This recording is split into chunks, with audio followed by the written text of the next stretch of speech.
Welcome back. We are here at another episode of Shit That's Just Life podcast with your favorite life coach here, me, Cecile.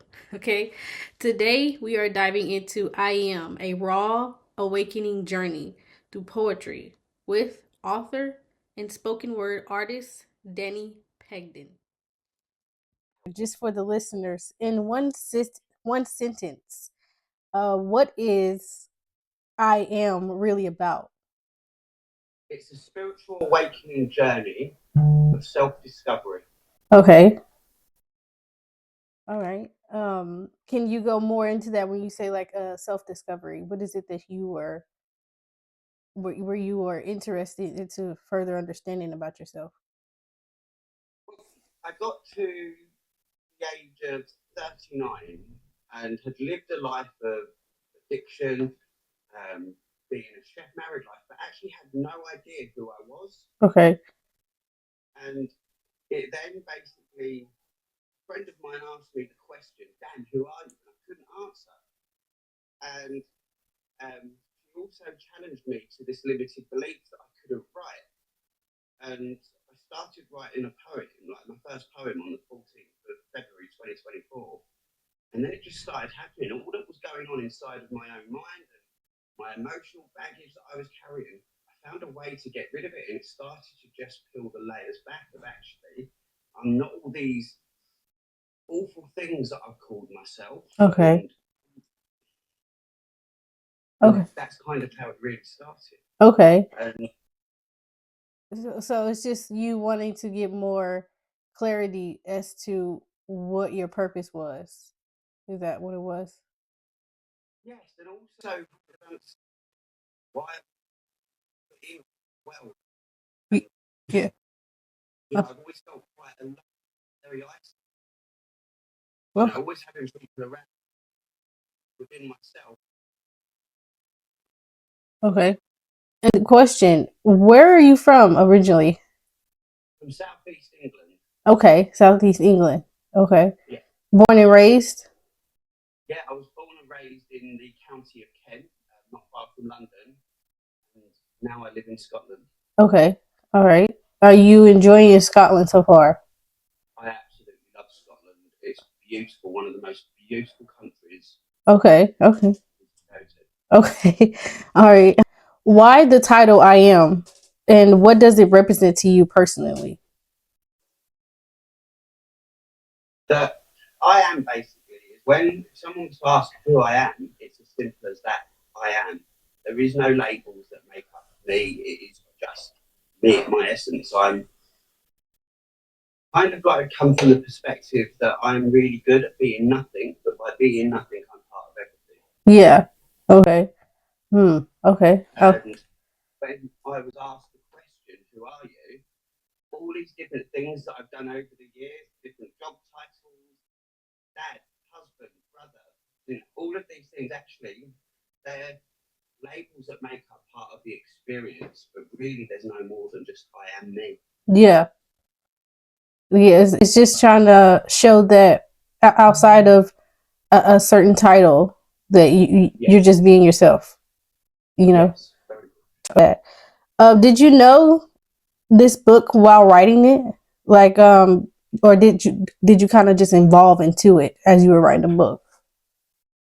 To be honest, once I'd written the first poem and realised that I could do it, I started writing every day, and I was homeless at the point of writing all of this as well. Okay, yeah. And it was just, I wanted to get this done as a book for no other reason than to prove to myself that I could do it, because I always believed that I couldn't write due to dyslexia. And I wouldn't even write a birthday card if I could get away with it at one point. Right. And, it was me proving to me that I could do this. Okay. How were you able to write while you were homeless? That is something I'm just wondering how were you able to persevere? The time I felt inspired to write something, I would just type it out. I don't handwrite a lot because I struggle with handwriting. Okay. But with obviously using technology, spell check it, I can read it, it's clear to read. Yeah. Was it just a way for you to just have an outlet, even through going through your situation of being homeless? Was that your way of having an outlet? Is just start writing? Yes, very much. Okay, that's understandable. Um, I definitely know, like where I come from originally. I know what it's like to see homeless. So a varies amount of homeless people. So I'm always curious, what is it they do to kind of get through the struggle, get through the times of the downtime, you know? So that's interesting that you use your your situation to really out just let out what you were feeling, you know? You may not wanted to speak out loud about your situation or your thoughts. I think is very intriguing that you were able to just, you know what, let me write this down. One day, maybe even turn into a book. And I'm pretty sure that's probably wasn't your thought, you know, while writing there, writing your story while you were homeless. I'm sure you were not thinking one day this is going to turn into a book. Correct me if I'm wrong. I had after the first poem I wrote, Yeah. in a month I'd probably written about 20 different poems. Mm-hmm. I spoke to a publisher. Yeah. But I wasn't in a position to be able to do it, so it kind of just got forgotten about, and wasn't until later that year, sort of at the end of 2024, that I spoke to two publishers at this point, and yeah, it just happened. Okay. So you kept the momentum going once you started reaching out to publishers. You was like, okay, I think we got something. Okay. Your poetry touches on recovery, identity, and awakening. Which theme was the hardest to write about? Anyone that goes through a journey of recovery from addiction, you start to peel back the layers of why you became an addict in the first place. So that can stem from childhood trauma. So you're dealing with those issues, but then also you come to a point where you start to actually face the bits about yourself that you want to hide from. And I don't mean all your traumas, the bits that say are maybe a little bit toxic within inside of yourself as well. The shadow, as the spiritual community would like to call it. Yeah. And that's a brutal thing to face. But there's a lot of my poetry is going through that, where I'm actually facing that and I'm talking about it very, very openly. And that wasn't easy. And even reading it back, I can actually remember where I was at the time of writing that. Okay. Oh, okay. Um, when it comes to going through your recovery stages, were you were you excited about sharing the journey?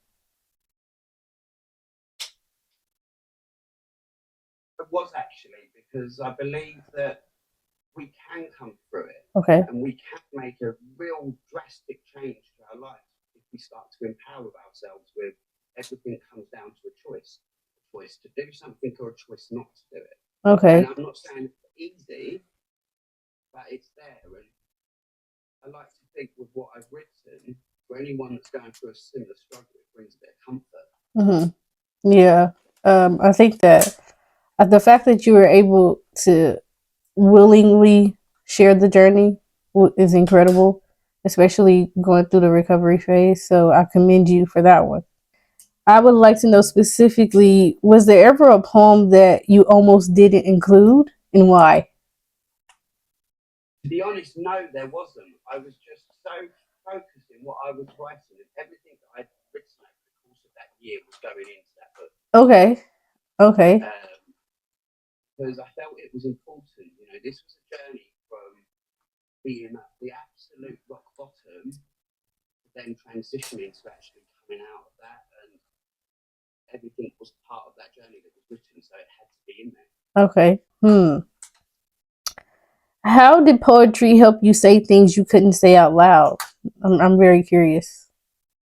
It came from really a place of, I started the year before I wrote my book. I found that I could freestyle rap, and spoken word was something I could do. And it was very much getting what was going on inside of my mind out.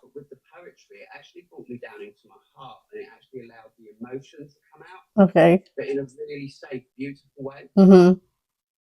More of a comforting level for you. Yeah. Okay. And it was very cathartic, and we don't have to be controlled with our language as such, how we're taught. Actually, no, we can free flow. We can say what it is that we want to say in our own way, and that's what I tried to show with it. What does a poem usually start for you? Like, does it start with emotion, memory, or just words? Like, how does it start when it comes to your specific Honest, poems? when I wake up in the morning Uh-huh. or something, I will just have words that are floating around my mind, and it's then just a case that they just come out. Okay. There isn't, and certain things. I'm a big nature lover, and I go out and walks every day with my dog, and in that time, something usually comes up, and yeah, it just flows. Okay. I'm curious because for someone like me that loves books, I love to read. I could never understand how a poem could be truly written out. Like I love reading poems, but I'm like, how do you think of words like this? Like, where does the flow come from? When you read a good poem, you're truly curious of what stage someone was in to write this poem. Like, how does this come about? I think from my point of view, you have to just stop overthinking it and just feel it, and then take a bit of time. It doesn't have to come immediately. Start working on something and come back to it. Okay. If you've got a bit of writer's block that's going on, Yeah. well, just listen to that. Don't try to force it. It's definitely kind of, for me, something that you're feeling rather than thinking. Okay. Well, do you write in chaos or quiet? Both. No, really. Yeah. Some of the poems that I've written, I was in a very dark place mentally, and it was chaotic. Okay. But it was actually getting that out that stopped me being so stuck inside of my own mind. Okay. And I'm like realistic. Speaking realistically. If you were, let's just say, in a diner, there's loud noise going on, you could get your words out. Like you could create a poem in such an environment. Yeah, then I've got a favourite coffee shop up here in Cody that I go to, and I sat in that. It's a busy little place, and I just stare looking out at the sea, and just kind of the rest of the world is going on around me, but I'm in my own zone. Okay, so you can literally just zone out during any situation. Okay. There is always going to be distractions. Yeah. And it's about, I suppose, learning to try and detach yourself from that and actually just staying in your own lane. Yes. Especially if you do have some type of words in you or thoughts, words flowing, you want to be able to, I guess, to get them out on a piece of paper, to get them out in a poetry form. You got to just zone out. I'm guessing here. Yeah, and also I think, in these busy environments, you meet people, and actually a simple conversation in a busy environment can be enough to spark. Okay. Whatever and then I have a question here. Do you know when a poem is finished? It's just, that's it. Once I finish it just stops. Like there's no more to add to it anymore. Okay, because that would be my struggle. If I was to be able to write a poem, I personally wouldn't know when to stop. I would think that the poem needs to go on and on and on. It's like, how do you know that it's like, okay, this is it. This is the end of it. This should make the person that's reading this, the consumer, feel what they need to feel. Yeah, and also I think sometimes it will be a case of, should I add on to this? Do I need to add on to it? And if I do, I'll just come back to it and then reread it again. But 9 times out of 10, it's very much right now. This is it. This is how it should be. It's meant to end at that point. Okay. Have any readers' response surprised or moved you from the book? I've loved hearing people say to me that they can be feeling a certain way throughout the day, and then they flick open the page and it lands on just exactly what they need to read. Oh, okay. I like that. Okay, so it sounds like the book is has specific parts that can just touch them. I've been and done TikTok lives, and I kind of put it out there for people that are watching to give me a number, Mm-hmm. and I read the poem that's on that particular page number, and it usually just hits the right place for them. On a personal level, what do you hope someone going through dark moments feels when they read "I Am"? It's a bit of storm, but that storm will pass and the sun will come out again. Okay. You know, it's a moment. Yes, it can feel like that moment is going on for such a long time. It will pass. Mm-hmm. And actually allow yourself to feel what it is you're feeling. It's okay not to be okay.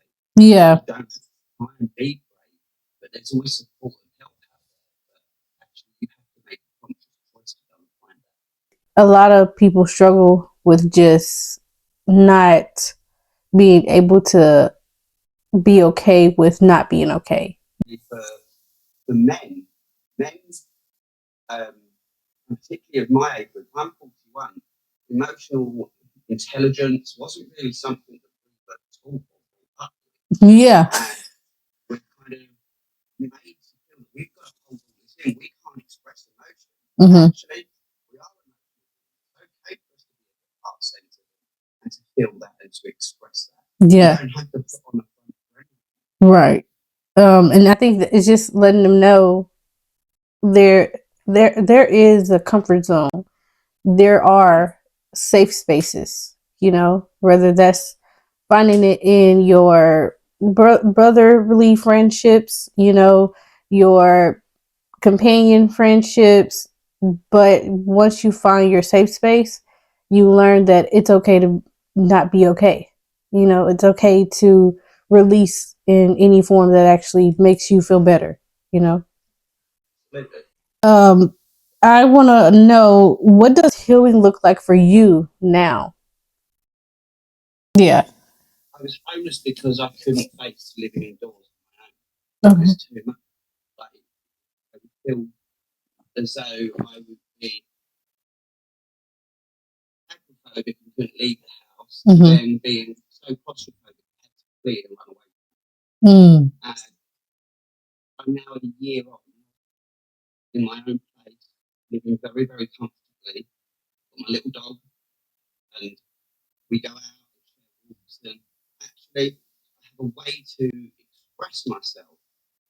I can talk about things that are hard to talk about without feeling that I'm completely losing it. And life is beautiful. Yeah.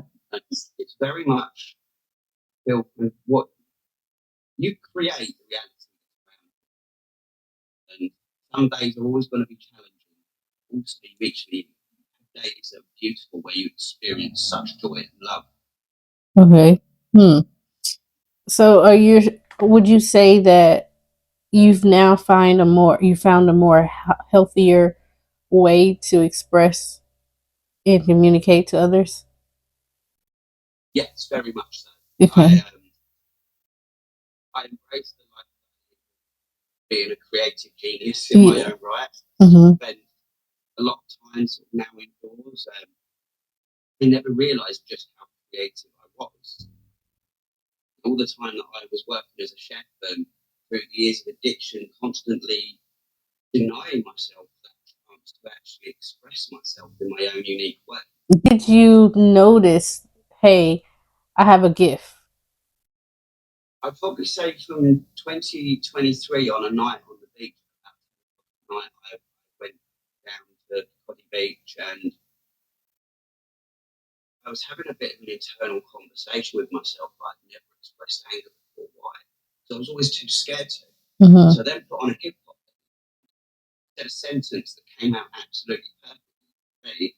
And I ran back to my little place that I was staying in at the time and did a Facebook Live and put lots of Eminem instrumentals on and was just saying everything that people that hurt me in life, the negative experience, it all just came out. And people that were watching kind of responded to it. And it was like, yeah, I found that I can just do this. It was just something that came naturally. It was more just you just exploring. It wasn't something you just kind of automatically knew. It took you a while. Yeah, and then when it started to happen, it's. I mean, I look back after now. I mean, far more polished at it. Found that I can any beat, any instrumental, I can just talk to and I can create a story out of just thin air. Okay, that's pure talent there. That's quite a gift. What would you tell someone afraid to be vulnerable? That it can be difficult to show your vulnerability, but the moment that you drop guard and allow yourself to be vulnerable and express, you know, the things that are causing the wounds that you've got going through, your relationships with people become far deeper, they become real because you're not hiding. Okay. What's a line from the book that still hits you hard? One day it will all fall into place, and damn, proudly say I am. Okay. I like that. I really like that. Very catchy as well. My final question. If I am could whisper one message to the world, what would it say? Who am I? Who am I? Okay. Okay. The reader would get that, and they would what is this mind that's written this all about? Yeah. Actually, these experiences, I've had experiences that haven't always been nice and good. But underneath all of this, who am I? Yeah. Okay. When it comes to him, who am I? Do you foresee you coming out with like a sequel, a part two, and a, an additional to this one? So I'm nearly finished writing my second book. Okay. My spiritual journey, New Age spirituality, led me to faith, and I was baptized. A lot of my poetry features quite a lot from. I've managed to read certain bits from scripture, like the Book of Matthew, for example, and I've been writing things that I'm interpreting from what I'm reading there. And so yeah, I suppose it's not really a sequel. It's very different, but it's certainly the next part of the journey. Okay. Okay. Yeah. I'm ready to see what the next one would be for you. I like the fact that you went through so many trials and tribulations and persevere through those. And you're like, you know, not only am I going to put this in a book, but I'm going to put this in a poetry form, you know? So for you as an spoken word artist, I think it's quite intriguing that you've even dove right into poetry and then turned this poetry into a lovely, beautiful book, you know? So I want to thank you for that. I want to congratulate you for putting your artwork out there, for getting through your recovery, for enjoying the process, for even learning from your process. You know, it sounds like you went through something, you understood what you went through, and you're okay with telling the story or sharing your experience with the next person. Yeah, absolutely. And I will always be so grateful to my best friend Linda for actually challenging me on the limited belief that I couldn't do something and actually choosing not to do something out of fear. Mm-hmm. And choosing to do something out of fear for me isn't the right thing to be doing.